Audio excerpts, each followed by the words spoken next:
everybody, FSC Trucking. Woke up this morning in Avoca, Iowa. It's getting about 30, 40 miles before we get into Nebraska. Still heading west, we're heading to Denver. We're taking that MB piece of snow removal equipment right there, going over to the Denver airport. So we're getting ready to get on our way. We're getting ready to shut the green APU down, fire up the main Caterpillar, and get this day started. Let me go show you what we got.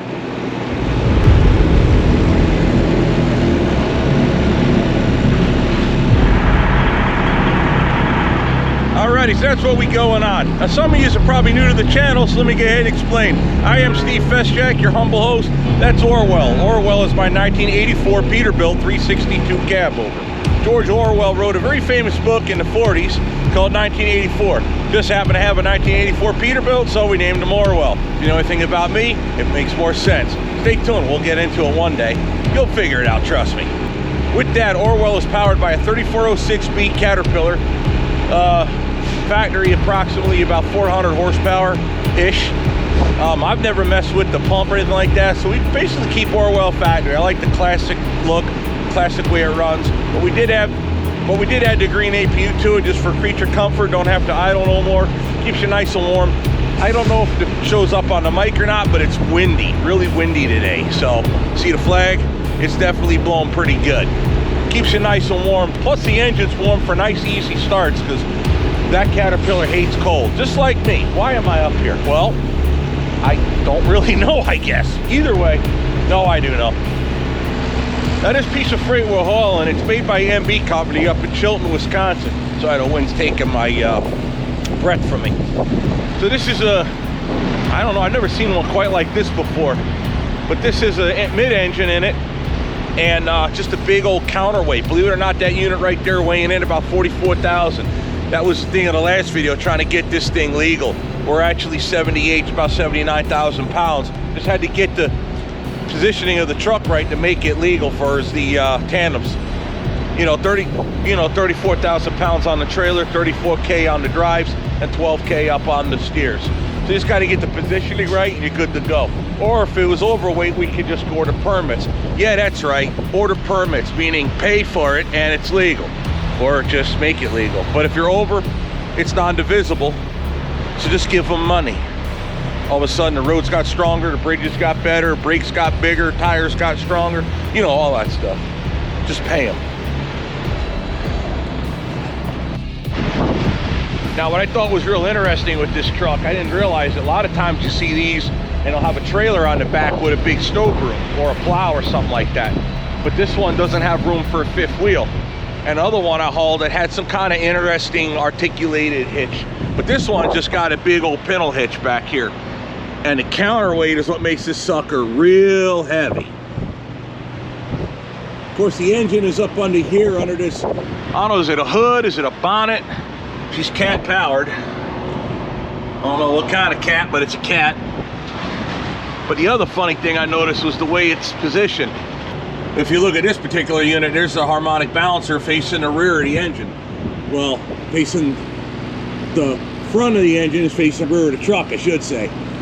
So the transmission basically is up underneath the cab, thus this giant transfer case up in the front under the plow mount. So imagine over here is where your plow attaches to up here.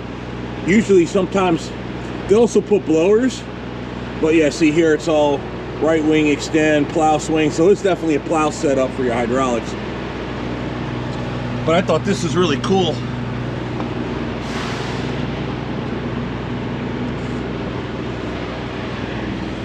Because apparently the transmission goes to that transfer case up top, almost like a V-drive in a boat, comes down to a really short little drive shaft to the input on the front of the forward diff.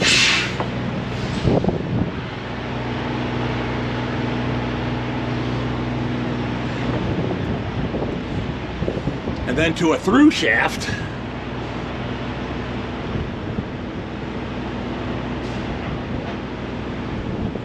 to the drive shaft to the rear diff.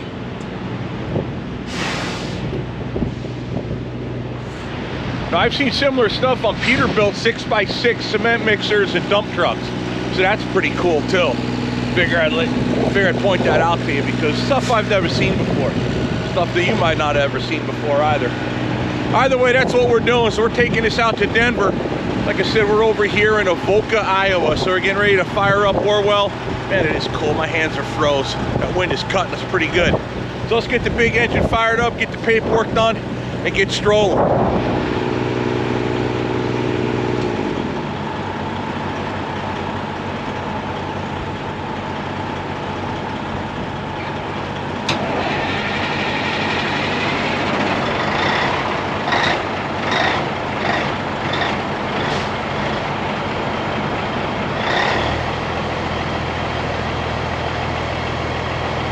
Alrighty, just like that, to turn a bikini and push of a button, 400 horsepower, Caterpillar power comes to life.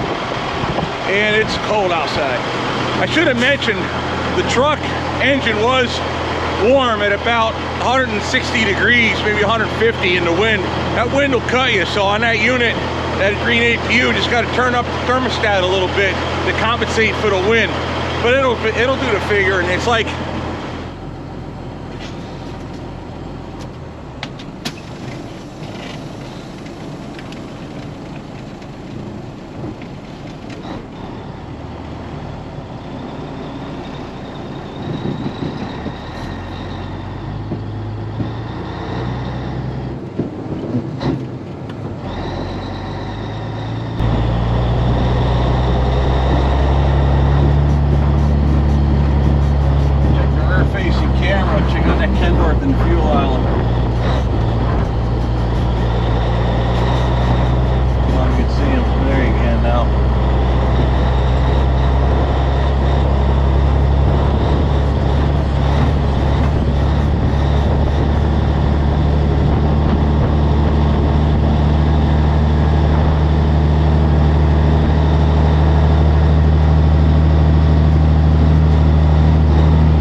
got a big old load on that sucker.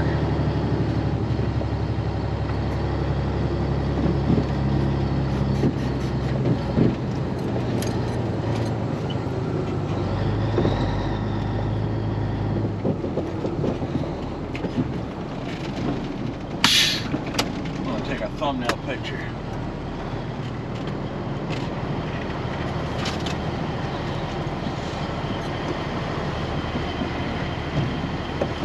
I don't know if that's the thumbnail I'm going to use, but this is the one I took.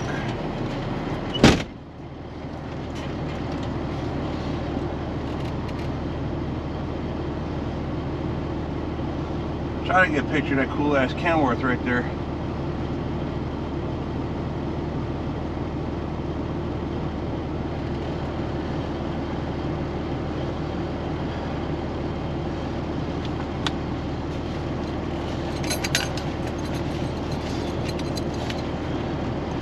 Yeah, I know. I'm sitting in the middle of the parking lot.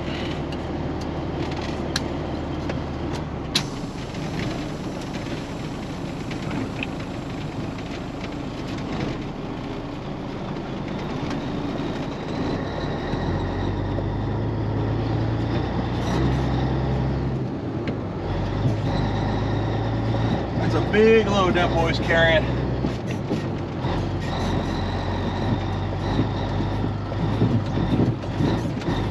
Circle around, we'll be able to take a look at it.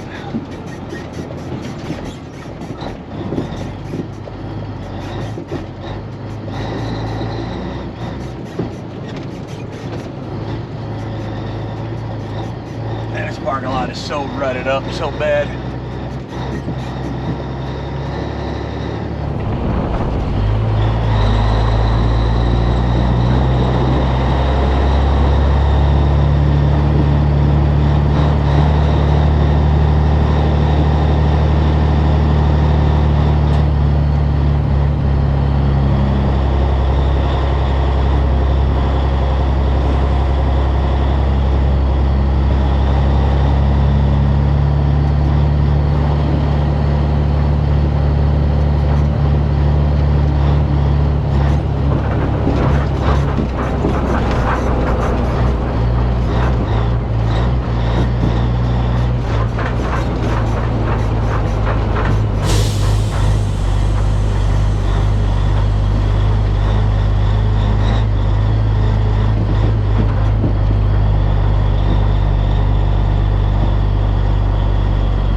Now that's some big loads. 4-axle tractor. I lost count of how many axles on that trailer.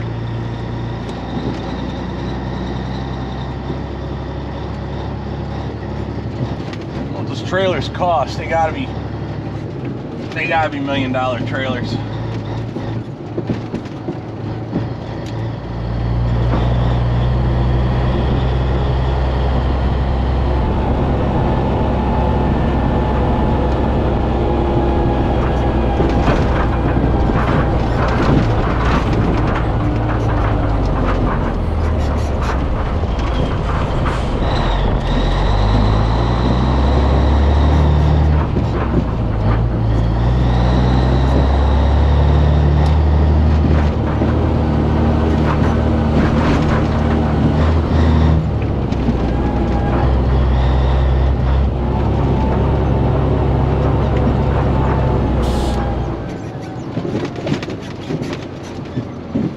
Sure what we're gonna get to film today, since it's already kind of late in the day. I pushed it last night.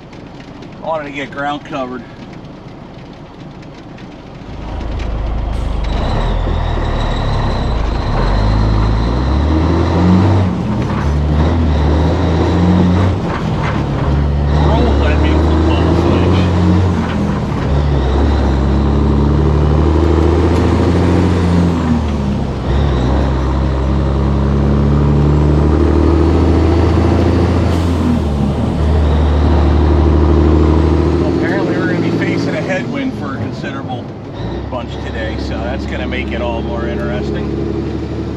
Not interesting, just expensive.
Dragged my feet a little bit this morning.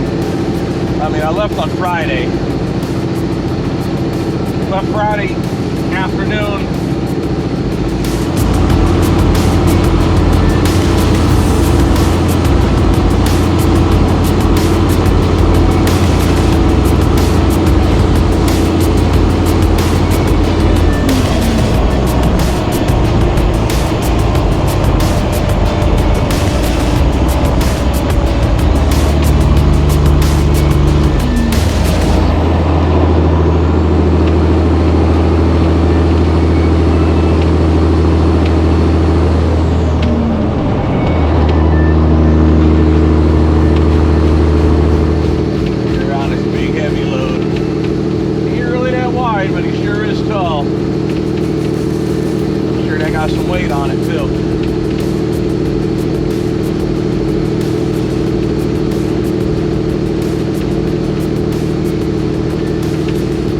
Try to get up there as long as it's paying good, right? Obviously I've got ideas for equipment, and that's one of the other things I want to try to get done next year, let's get that old Detroit that I got going. At least get the engine, machine work done, and in the shop, get started on it, and then figure out what truck. Well, I know what truck I want to put it in. I just gotta buy it and then start on it. That'll be in time. But that's one thing I want to do. I've been dragging my feet on that one for quite a long time. So it's time to just get that block done and get it back. That's gonna be the heavy haul truck, and I aim to break the internet with that one. Nobody got one like I planned. Nobody.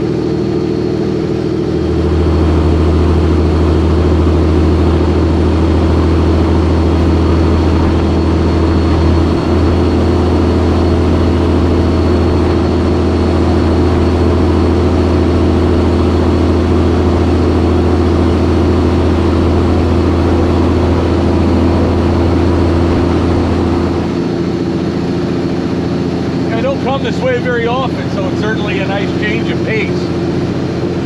But I was saying I pushed pretty hard last night, so I certainly ate into my daytime hours today for filming. But you know, it is what it is. I got tomorrow too. I mean, I certainly can make it from here to Denver in a straight shot without a problem. I might save a little bit for tomorrow just to have some scenes from Colorado. I might edit tonight too, so I might shut down early, get some editing done, and then have a little bit of driving tomorrow, so I'm not just sitting in the truck, you know, just missing away time. That always bugs me. I hate just wasting time, but we'll see. It doesn't really matter at this point. But yeah, I don't come through here very often anymore. But yeah, it was worth it. On this trip, at least it was. Well, then again, you never know how bad I get beaten on the way back, where I load out of Denver, or where I gotta go to get a load.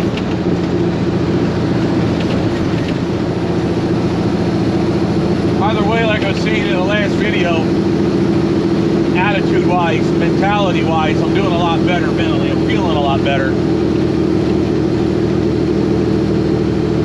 Perspectives on things, you know. Just my mentality.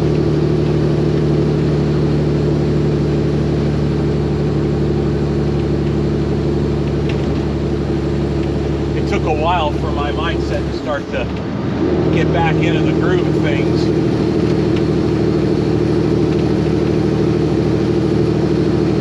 I know I focused on that a lot, but it was difficult dealing with what I was dealing with after I came back from Texas with my parents. But got a lot of good stuff going in me, for me in my life now. And we got stuff to look forward to. And this time of year, it always gets you down, because, at least with me, because it gets cold, and I don't like dealing with the cold in the winter. But, you know, it's just, you got to get over that, get back at it. For me, getting back in the truck certainly helps a lot. Although it's one of those things where I'm like, I don't look forward to going, but once I get going, I feel better. So now I'm still in that good mood. I was in a real good mood yesterday while I was driving. Last night I just had I had different internet radio things going on the phone through my stereo system. So I'll play music, or I'll listen to different shows. Just things that'll help motivate me.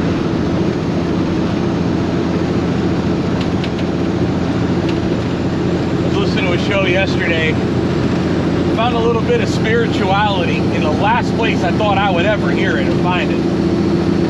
The absolute last place. But nonetheless, there it was, and I was thinking and listening and just absorbing the words, the knowledge that were coming into my head. And you would think that kind of show would be more talking politics than anything, but no, I got into spirituality a lot, and I got to thinking about it. Just the way things were used against me.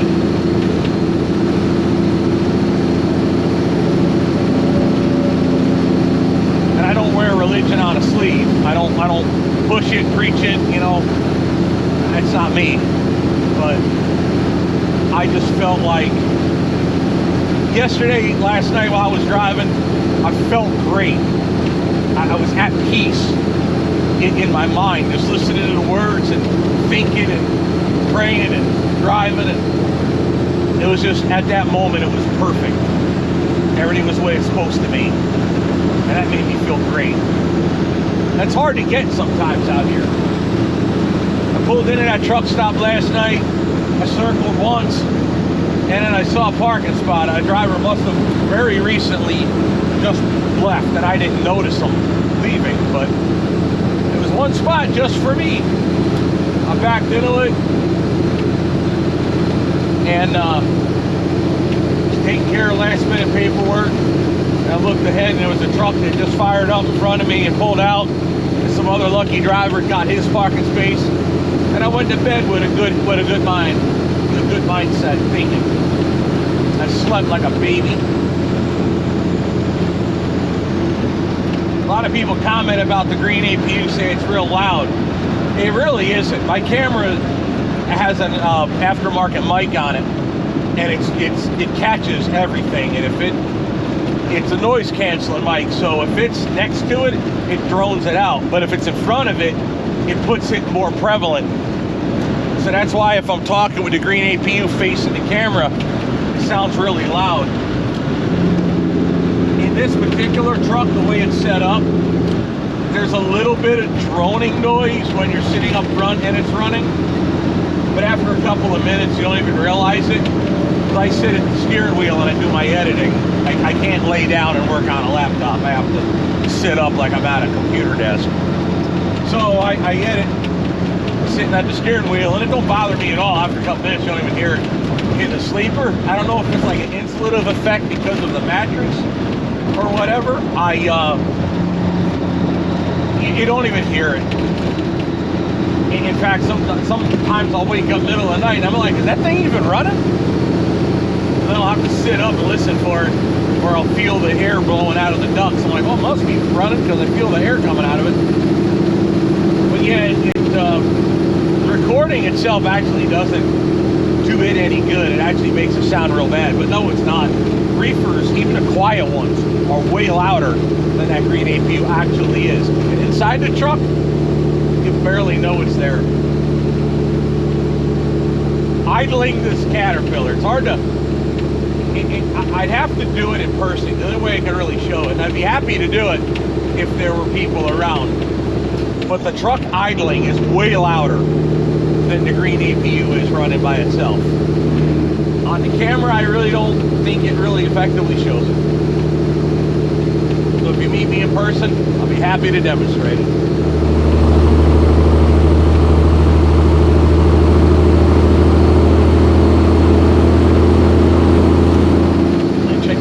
Big loads. Got another one coming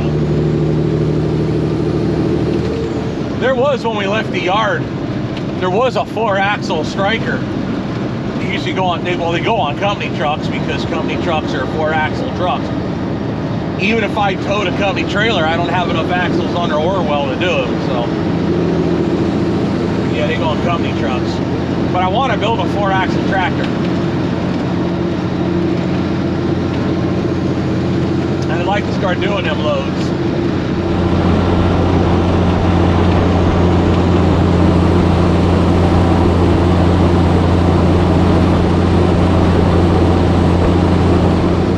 So we'll see. I'm doing a lot of thinking. I'm worried about the money side of buying trailers and equipment, but now I know if I do better, the money should take care of itself, right? No, we got bigger plans. First step is to get a full-timer in the shop. Do what I can't do when I'm not home, and that's what I'll be looking for. So if you're looking for full-time shop work, shoot me an email, fscheckshop@gmail.com.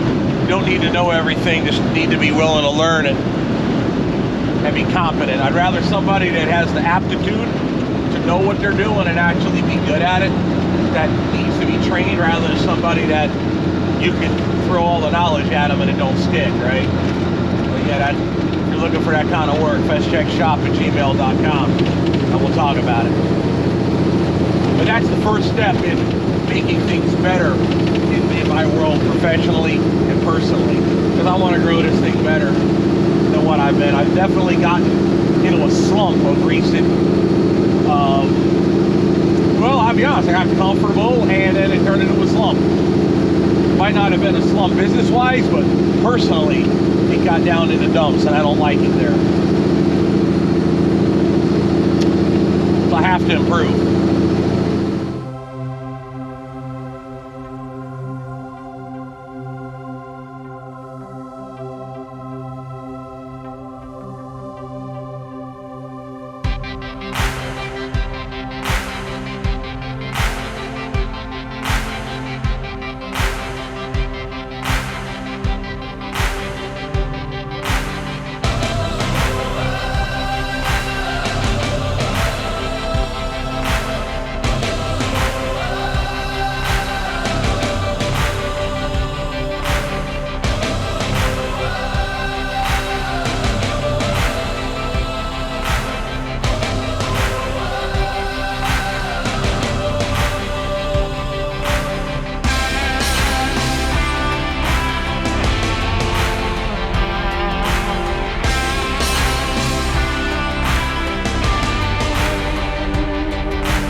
the next day. I got as far as North Platte, Nebraska, over at the Loves, and I just went and got, oh, that sounds nice. Sound like a 60 series Detroit breathing through straight pipes. I like the sound of that. Anyway, so I got over here in North Platte, did some editing. It wasn't even sundown when I got here. Did some editing and started my upload. Now, this is the first time I've actually used my Starlink, so I just threw it up on the top of the truck for the time being.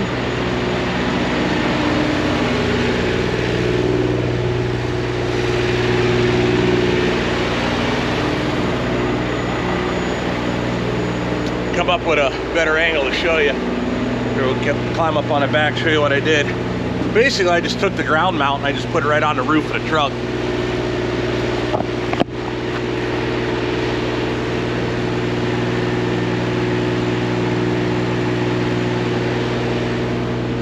That'll work for the time being. I certainly need to get something better. What I want to do maybe is get some kind of a pole that I could swing down off the headache rack, put the antenna on and then put it up, because it'd be better if I got it higher than the trailers next to me when you're sitting at truck stops, right? That's the idea. But if you look at the angle it's at, it seems like it's got a pretty good shot, but the antenna does kind of maybe create an issue. The CB antenna, of course, the stacks. So my thought was come off on the side here with a pole, come down at an angle, telescope it, put it on, and then swing it up so it's up higher. That's my initial thought. I don't know if that's what I'll do, but that's my initial thought. Obviously, you can't just leave it in the parking lot. That'll get ran down fast.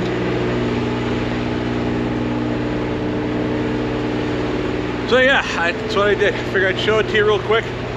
Upload speed on it here, well, it's probably about half as fast as my home computer, and I pay extra for like the fastest internet that you can get that's not fiber optic.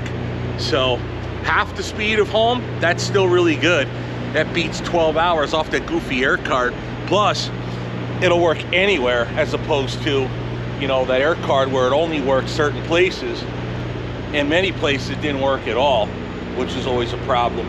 Even, yeah, you can tether on my phone, but tethering on the phone, man, that took hours and hours and hours too. And I'm limited to like one video on the tether before the data is too much. So Starlink's definitely the better way to go. It's the first time we've used it on the road, so I'm happy with it. So there it is. I figured I'd show it to you real quick. That's how it looks. Goofy, but it works. All right, so with that, let's get and kill the green APU, fire up the main Caterpillar, let's finish our day.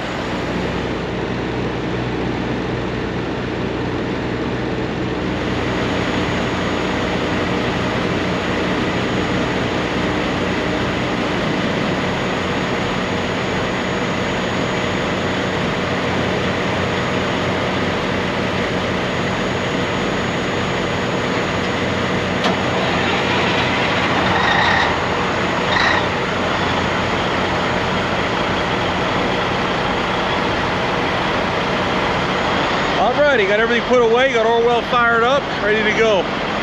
Debating whether I want to get fuel here or go ahead and get fuel down in Ogallala or whatever, at the TA or whatever town that Pilot, Loves, Flying J, whatever the hell that is down there right before you duck down on 76. I gotta think about it. Either way, let's go ahead and get in the truck, get my logbook caught up, and get ready to stroll. I'll figure it out by then.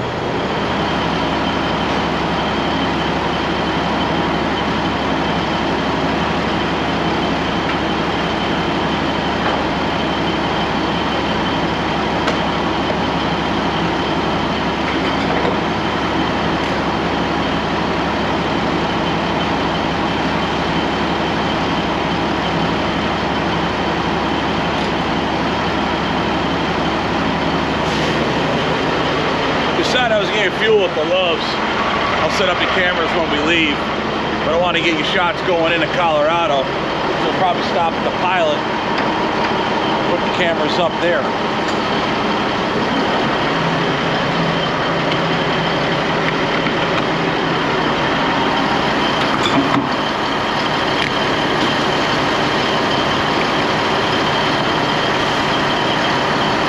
We might be here a while. Slow.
Get the show on the road again this morning, or rather afternoon.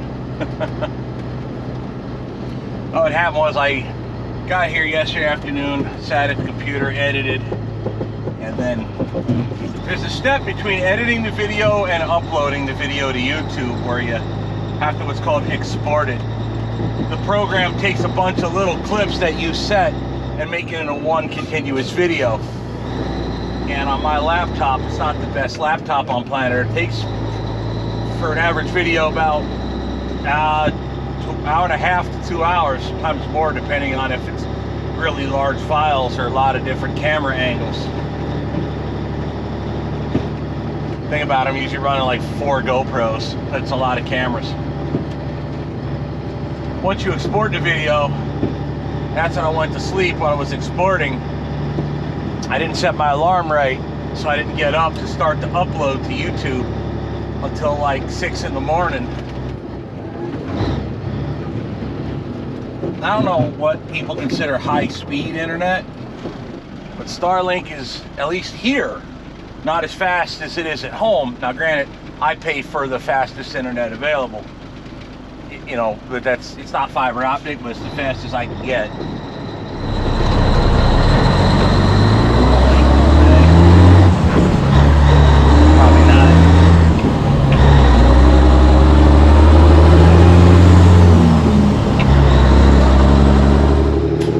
Upload, went back to sleep, got up, it had to finish up, then I had to take care of a bunch of other crap.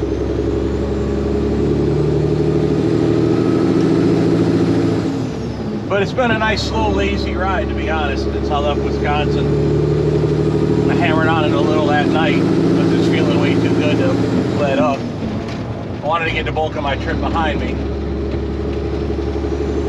So tomorrow we're unloading in Denver. It's supposed to be 6 o'clock, like 6:30 in the morning at the airport. That's tomorrow morning, so that'll be cool.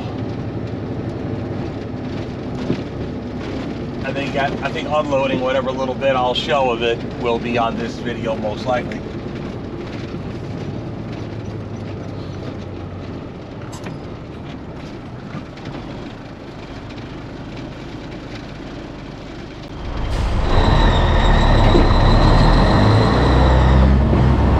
I can never tell the future. I have no idea what's coming, you know.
though.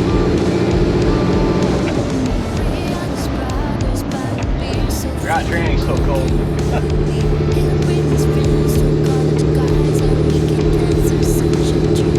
When you go from high range to low range, you change gears. Sometimes you'll see I'll stay in high range, put it to low, and once it's in gear, I'll drop it. Once the transmission gets warmed up, that crap goes away. I always forget.